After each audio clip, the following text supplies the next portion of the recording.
नमस्कार, मैं मनीष स्वागत करता हूं आपको अपने इस यूट्यूब चैनल पे।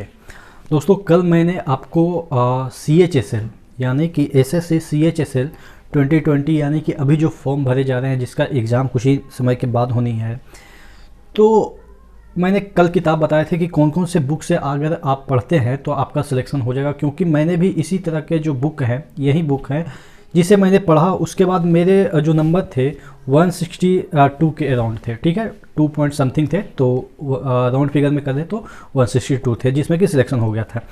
ठीक है, तो आज मैं स्ट्रेटजी के बारे में आप बताऊंगा कि जो स्ट्रेटजी है आपके क्या होनी चाहिए। क्योंकि ये जो एग्ज़ाम है, इसमें क्या है कि अगर आप इस एग्ज़ाम में अगर आपका जो दिमाग है वो तुरंत इंस्टेंटेनियसली क्लिक करता है, तभी आप क्लियर कर पाएंगे। कहने का मतलब, अगर आपको 60 मिनट दिया जा रहा है, 60 मिनट दिया जा रहा है और 100 क्वेश्चन पूछा जा रहा है, तो आप समझ सकते हैं कि कितना क्विक आपका रिस्पांस होना चाहिए एक क्वेश्चन के प्रति। देखिएगा, यहाँ पे 60 मिनट में 100 क्वेश्चन, आप समझ सकते हैं कि पौने 1 ही मिनट हर एक क्वेश्चन को मिल रहा है। तो आपका रिस्पांस भी उसी तरीके से होना चाहिए। और सॉफ्टवेयर भी जो कंप्यूटर सिस्टम पे आपका एग्ज़ाम होता है, वैसा ही सॉफ्टवेयर होता है कि कभी ऊपर करेंगे कभी नीचे करेंगे। क्योंकि आधा जो सेक्शन है वो कहीं आपका जो OMR जैसा रहता है उस पर रहता है, आपका नाम पता, मतलब कि बहुत सारे चीज़ करके आपका स्क्रीन जो होता है, जो आप देखेंगे स्क्रीन जो होता है, ये अगर टोटल स्क्रीन है तो इतना ही में आपका क्वेश्चन दिखेगा, बाकी इतना में कुछ ना कुछ कचरा फैला रहेगा। तो इसको बार बार ऊपर नीचे करेंगे। देखिए, ये फैक्टर है जो कोई नहीं आपको बताता है कि स्क्रीन वाला एक फैक्टर आती है। लेकिन जब आप एग्ज़ाम देते हैं, क्योंकि मैंने भी एग्ज़ाम दिया है ऑनलाइन, तो मुझे भी ये चीज़ें फेस करना पड़ा है कि अगर रीजनिंग का क्वेश्चन यहाँ पे है तो 2 ऑप्शन नीचे छुपा हुआ है, जब 2 ऑप्शन को नीचे देखने के लिए बढ़े तो क्वेश्चन भूल गए। तो ऐसा होता है। तो ये सब फैक्टर भी काउंट होते हैं, लेकिन ये फैक्टर की कोई बताता नहीं है। तो आपको किस तरह से जो एग्ज़ाम है उसको निकालनी है, यही प्रॉपर स्ट्रेटजी इसमें हम बताएंगे। सबसे पहले हम मैथ से स्टार्ट करते हैं। मैथ्स में क्या आपके स्ट्रेटजी होनी चाहिए।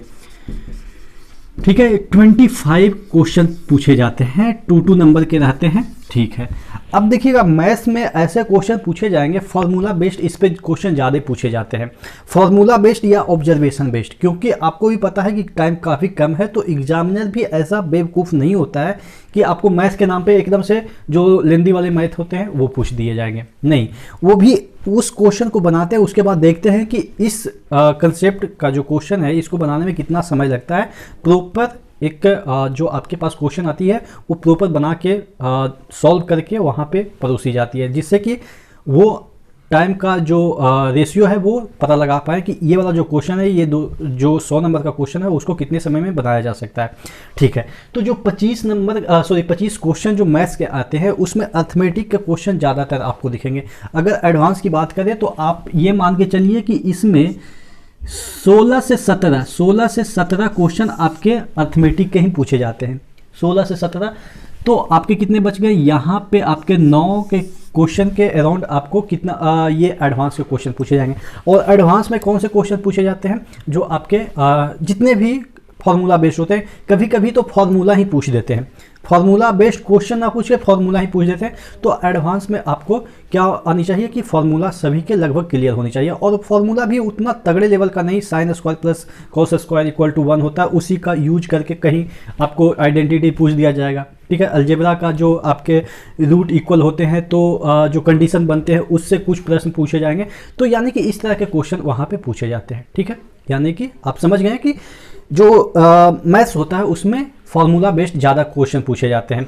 कुछ क्वेश्चन आपके वैल्यू पुटिंग वाले अलजेब्रा में पूछे जाएंगे। जैसे कि अगर यहाँ पे दे दिया गया x³ plus 4x plus 3 plus y equal to 3 दे रखा है, ठीक है, या आपको 36 दे रखा है, आपसे पूछा जा रहा है कि x इक्वल टू अगर y दे रखा है तो इस आइडेंटिटी की वैल्यू क्या हो जाएगी। यानी कि इस तरह से अगर आपको कहे कि x इक्वल टू y हो गया तो ये आपका आइडेंटिटी आपका क्या हो जाएगा, एक ही टर्म में हो जाएगा, x के टर्म में हो जाएगा। और x के ऑप्शन x ही के टर्म में दिए रहेंगे। ठीक है, x ही के टर्म में अगर आप यहाँ पे कोई वैल्यू पुट करेंगे तो एक का ऑप्शन सेटिस्फाई कर जाएगा। तो इस तरह के क्वेश्चन इसमें पूछे जाते हैं। ठीक है, तो मैथ्स में आपको जो 25 क्वेश्चन हैं वो मैक्सिमम से मैक्सिमम 30 मिनट लगेंगे। अगर आप मतलब एवरेज स्टूडेंट भी हैं तो 30 मिनट में कर लेंगे। 30 मिनट में आपको जितने भी कितने क्वेश्चन बच गए, 75 क्वेश्चन वो करने हैं। तो वो जो 75 क्वेश्चन है 30 मिनट में आप कर सकते हैं। ठीक है, कैसे? क्योंकि अब अगर हम इंग्लिश पे आते हैं तो इंग्लिश में 25 क्वेश्चन पूछे जाएंगे, और ये जो क्वेश्चन होते हैं लगभग जीके ही पूछे जाते हैं। जीके इन द सेंस कि मैं ये नहीं कह रहा हूँ कि यहाँ पे भारत के राष्ट्रपति पूछे जाएंगे। जीके इन द सेंस कि अगर आपको आती है तो आप क्लियर कर लेंगे। यानी कि जीके में जितना टाइम लगता है उतना ही आपको इंग्लिश में भी टाइम लगेगा। जीके में कितना टाइम लगता है, अगर एक क्वेश्चन पढ़े, नीचे ऑप्शन दिया है, आता है तो सही है, नहीं आता है तो आगे बढ़िए। तो उसी तरीके से इंग्लिश में भी क्वेश्चन आते हैं, लेकिन इंग्लिश को उस तरीके से जीके टाइप के कैसे हम तुरंत क्लिक करके आगे बढ़ेंगे, कैसे हम मतलब कि कम समय में इसको हम बनाएंगे। तो देखिए, इंग्लिश में सबसे मेन पार्ट क्या होता है, इस एग्जाम के पॉइंट ऑफ व्यू से हम बात करें तो वो कैब सबसे मेन पार्ट होता है। उसके बाद आपके ग्रामर पार्ट होते हैं, क्योंकि वो कैब में साइनो एंटो आ जाएंगे। रीडिंग कंप्रीहेंशन, उसमें भी वो कैब पूछे जाते हैं। वो कैब के बहुत सारे ऐसे प्रश्न हो जाते हैं ना कि जिसमें कि वो कैब का ही यूज होता है। आपके रीजनिंग में भी इवन वो कैब यूज हो जाता है, क्योंकि रीजनिंग में भी ऐसे क्वेश्चन पूछे जाते हैं जिसमें आपको पता रहता है कि अच्छा ये मतलब कि इसका मतलब ये होता है, तो ये इसका ऑड इवन में जो होता है ना कि इसमें से ऑड चुनिए रीजनिंग में, तो वो कैब काफ़ी मायने रखता है। अगर आपको मैं बताऊं कि 25 नंबर का 25 क्वेश्चन अगर इंग्लिश में पूछे जाते हैं तो आप मान के चलिए 10 से 12 क्वेश्चन आपके वो कैब पे ही सॉल्व होते हैं। बहुत सारे तरह से कंप्रीहेंशन में तो कभी साइनो एंटो, मतलब कि बहुत सारे उसमें और भी चीज़ें आ जाती है। ठीक है ना, तो कहने का मतलब ये है कि वो कैब काफ़ी इंपॉर्टेंट है। उसके बाद आपका ग्रामर है, उसके बाद रीडिंग कैपेबिलिटी, जो आपके अंदर पढ़ने की क्षमता है वो आ जाती है। तो कहने का मतलब ये है कि आप वो कैब पे ज़्यादा फोकस करेंगे। उसके बाद सेकंड प्रायोरिटी आप ग्रामर को देंगे। ग्रामर को देना है, ऐसा नहीं है कि वो कैब पढ़ के ही आप सिलेक्शन लेंगे। वो कैब प्लस ग्रामर आपके अगर बढ़िया रहे तो 25 में मैं आपको गारंटी देता हूं कि 21 तो आप क्लियर कर लेंगे आसानी से। 25 में 21 क्वेश्चन आप आसानी से क्लियर कर लेंगे अगर आपके वो कैब और ग्रामर ठीक है। ठीक है, और एक शिकवा रहती है कि हिंदी मीडियम के जो बच्चे हैं उनको लगता है कि हम इंग्लिश में कमजोर हैं। देखिए भाई, हिंदी मीडियम को मैं ये क्योंकि मैं खुद हिंदी मीडियम से रहा हूँ 10th तक, तो क्या होता है हमारे अंदर क्या कमी आ जाती है कि हम हिंदी मीडियम से हैं तो हमें इंग्लिश में उतना मतलब कि स्कोर नहीं हो पाएगा हमसे। इवन मेरा भी जो 10th का स्कोर था उसमें सबसे कम इंग्लिश में ही था, तकरीबन 82 शायद कि 80 थे, ऐसे ही थे। तो हमारे अंदर ये दिमाग में बैठ जाती है कि हमें तो इंग्लिश में और भी मेहनत करनी है, और भी मेहनत करनी है। यहाँ पे बोलनी नहीं है। हिंदी मीडियम के बच्चे क्या होते हैं कि बोल नहीं पाते हैं, तो यहाँ पे बोलनी तो नहीं है, ग्रामर उनका अच्छा खासा रहता है। इंग्लिश मीडियम के बच्चे क्या करते हैं कि उनको कॉन्फिडेंस रहता है, इस वजह से ओवर कॉन्फिडेंस में ये वाला जो सेक्शन है उनका थोड़ा सा हैम्पर हो जाता है। तो हिंदी इंग्लिश मीडियम यहाँ पे कोई मैटर नहीं करता। इवन मुझे लग रहा है कि हिंदी मीडियम के बच्चे ही इसमें अच्छा स्कोर करते हैं। क्यों? क्योंकि उनको पता है कि हमारी जो मतलब कि कमजोरी है इंग्लिश, तो वो ग्रामर को ज़्यादा फोकस करते हैं। उनको तो पता है कि बोलना तो है नहीं, ग्रामर को ही देखना है। ठीक है, उतना पढ़ने वगैरह का कोई झंझट ही नहीं है कि आपको डिफरेंट एकदम से हाई लेवल का यहाँ पे मीनिंग पूछा जाएगा, वैसा तो कुछ है नहीं। ठीक है, पर्सनालिटी चेक तो होना नहीं है कि आपको फेस टू फेस बात करनी है किसी से इंग्लिश में, तो वो सब चीज़ तो है नहीं। तो आपको यहाँ पे, और हिंदी मीडियम के बच्चे वोकैब रटने में काफ़ी मतलब एक्सपर्ट होते हैं। इवन मैं भी बहुत वोकैब रटा हूँ। ठीक है ना, और वोकैब कहाँ से रटनी है, ऐसा नहीं है कि पूरा डिक्शनरी उठा लिया। मैं बचपन में क्या करता था कि इतनी मोटी एक साहिनी की डिक्शनरी आती थी, अभी तो पता नहीं आती है कि नहीं, अब तो सब डिजिटल हो गया, लेकिन इतनी मोटी साहनी की। और कभी कभी ऐसा मेरे अंदर इंथुजियाज्म जनरेट हो जाता था, लगता था कि आज एक एक पेजा करके, मतलब कि जितने भी तकरीबन उसमें 1000-1500 पेज थे, तो मैं सोचता था कि 5-5 पेज रोज़ रटूंगा। तो ऐसे नहीं रटना है। उस समय मेरी बेवकूफ़ी थी कि मैं रटना चालू कर दिया था। हालांकि 2-3 दिन के बाद मेरा मतलब कि जितने भी इनका मतलब कि वो इंथुजियाज्म थे ना, वो एकदम से ख़त्म हो गए थे, क्योंकि रट ही नहीं सकता है ना, इतनी मोटी बुक का वो कैसे रट सकता है। तो मैं वही कह रहा हूँ कि आपको पागल नहीं बनना है कि कहीं से भी उठा लेना है। आप हिंदू उठा ले, आप मतलब कि कोई भी जो इंग्लिश पेपर है वहाँ से रटना चालू करें, नहीं। अगर वो रटते हैं तो आपके लिए बेवकूफ़ी होगी। कहाँ से रटनी है? जो प्रीवियस ईयर के क्वेश्चन आए हैं, जो आपके नीतू मैम के जो बुक है, पारामाउंट के जो बुक हैं, या आप कह सकते हैं कि जो किरण पब्लिकेशन के जो इंग्लिश के प्रीवियस ईयर के बुक है, उसमें जो वोकैब दिया है वही रटनी है, क्योंकि एसएससी का रिकॉर्ड है कि वो अपने प्रीवियस क्वेश्चन को ही मतलब कि पूछता है, ठीक है ना भाई।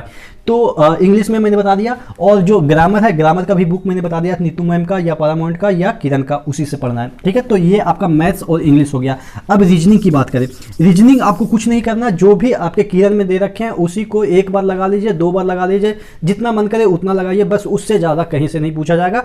एकदम से गारंटी है आपके 25 क्वेश्चन में 22 क्वेश्चन टकरा जाएंगे, मैं कह रहा हूँ। क्यों? क्योंकि एग्जैक्टली वैसा ही क्वेश्चन पूछा जाता है, ठीक है ना। तो आप इसमें आसानी से कर सकते हैं। अब बात आ गया किसका, ये आपका जनरल अवेयरनेस का, ठीक है, जीए का, या आप कर सकते हैं जीके का या जीएस का, ठीक है, या करंट अफेयर्स सब मिला के। तो इसमें आप लूसेंट पढ़ें, लूसेंट के अलावा आपको कुछ नहीं पढ़ना। और आपका करंट की बात करें, लूसेंट में ही जो आपका साइंस दिया है उसी को पढ़ना है। साइंस के लिए अलग से कोई बुक नहीं खरीदना है, क्योंकि इस पर साइंस में फोकस नहीं किया जाता है। आपके 25 क्वेश्चन में साइंस के ज़्यादा से ज़्यादा 4 से 5 क्वेश्चन दिखेंगे, इससे ज़्यादा नहीं दिखेंगे, और वो सफिशियंट है कि लूसेंट से ही आप पढ़ लें, ठीक है। और करंट अफेयर्स की बात करें तो कुछ जो चुनिंदा टॉपिक है, जैसे कि आपके किसका कितना रैंक है, जो ग्लोबल इंडेक्स होती है उसमें कौन नियुक्तियां हुई, ये सब जो मुख्य मुख्य टॉपिक है, किसको कौन सा अवार्ड मिला, कौन सा फिल्म फेयर अवार्ड मिला, कौन सा नोबेल पुरस्कार किसको मिला, ये सब जो चीज़ें हैं जो चुनिंदा है ना, उसी टॉपिक से पढ़िए। रोजाना आपको करंट अफेयर्स इसके लिए नहीं पढ़ना है, क्योंकि मुझे जहाँ तक लगता है करंट अफेयर्स उसी को रोजाना पढ़ना चाहिए जो एडमिनिस्ट्रेटिव सर्विसेज का जो एग्ज़ाम देता है, जो जैसे कि अगर हम बात करें पीसीएस का एग्जाम देता है या यूपीएससी का एग्जाम देता है, उसके लिए करंट अफेयर्स महत्वपूर्ण हो जाता है, क्योंकि वहाँ पे क्वेश्चन आपके 80 to 90% करंट अफेयर्स से ही पूछे जाते हैं, ठीक है ना। तो यहाँ पे करंट अफेयर्स को डेली आपको पढ़ने की आवश्यकता नहीं है, एनालाइज करने की आवश्यकता नहीं कि आप हिंदू लेकर बैठ गए, आपको एसएससी का एग्जाम निकालनी है। आशा करते हैं ये स्ट्रेटजी आपको उचित लगी होगी। फिर भी कुछ लग रहा होगा कि आपके मन में ऐसा कोई डाउट जनरेट हो गया होगा जो कि मैंने वीडियो में नहीं चर्चा की है, तो आप नीचे कमेंट बॉक्स में जरूर कमेंट करेंगे। तो नेक्स्ट वीडियो मिलते हैं, तब तक के लिए धन्यवाद।